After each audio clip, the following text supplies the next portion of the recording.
Hi, I'm Kent Pearson with Ray Kim Company. I currently run the detailer's choice end of our business. I'm going to show you a few products and showcase them. What I have here is first, we call it Lift Concentrate. It's a concentrated all-purpose cleaner used for heavy-duty cleaning for your wheels, your tires, your boat trailer. Once you get done with that, we have right here what we call a Suds and Shine. It's a wash and wax soap, safe for all finishes. It's a great product. Dilutes 4 ounces per gallon. You can wash your boat several times with a gallon of this product. And then once you get into your fine detailing, we have what we call Clean Glass. It's a safe glass cleaner and surface cleaner. It may be used on the boat when it's dry, just to clean it, get smudges off, bugs off. Then we have here the Detailer's Choice Leather Cleaner and Conditioner.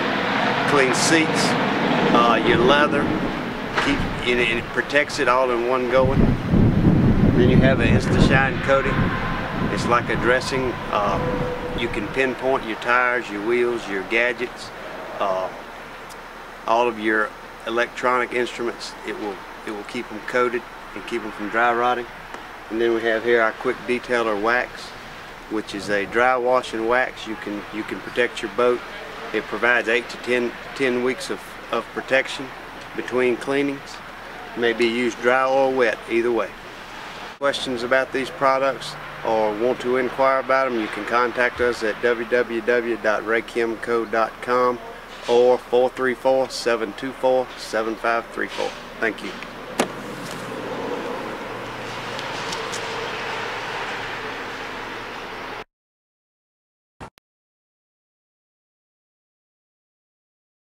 Wow. Actually, I have no more to say. That pretty well wrapped it up right there. I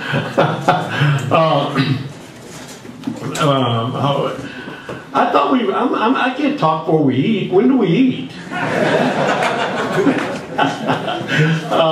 It is really a pleasure to be here. It certainly is. I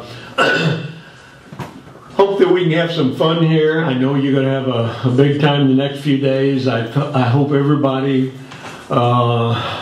gives a little bit of thought to all of our friends, actually between here and Arkansas, that have really been through some pain in the last days. I know so many people in that stretch, and I know everyone in this room has some connections. So I almost feel bad about coming over here and having a good time with what we know has happened in Arkansas.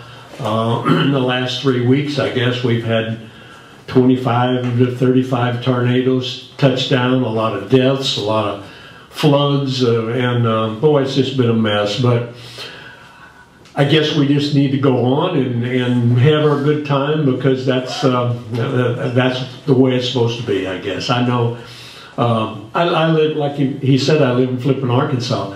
Actually, I live in Ray Valley, Arkansas, much bigger town than Flippin. And I live on Bull Shoals Lake, and since last weekend, Bull Shoals Lake came up 12 feet. And the lake above it, Table Rock, came up, the last I'd heard, 8 or 9 feet. And as you know, we had a big open event going there. It should have been going on right now.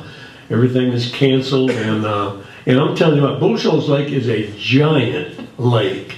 For it to come up in that amount of time, 12 feet is, oh gosh, it's just unbelievable. So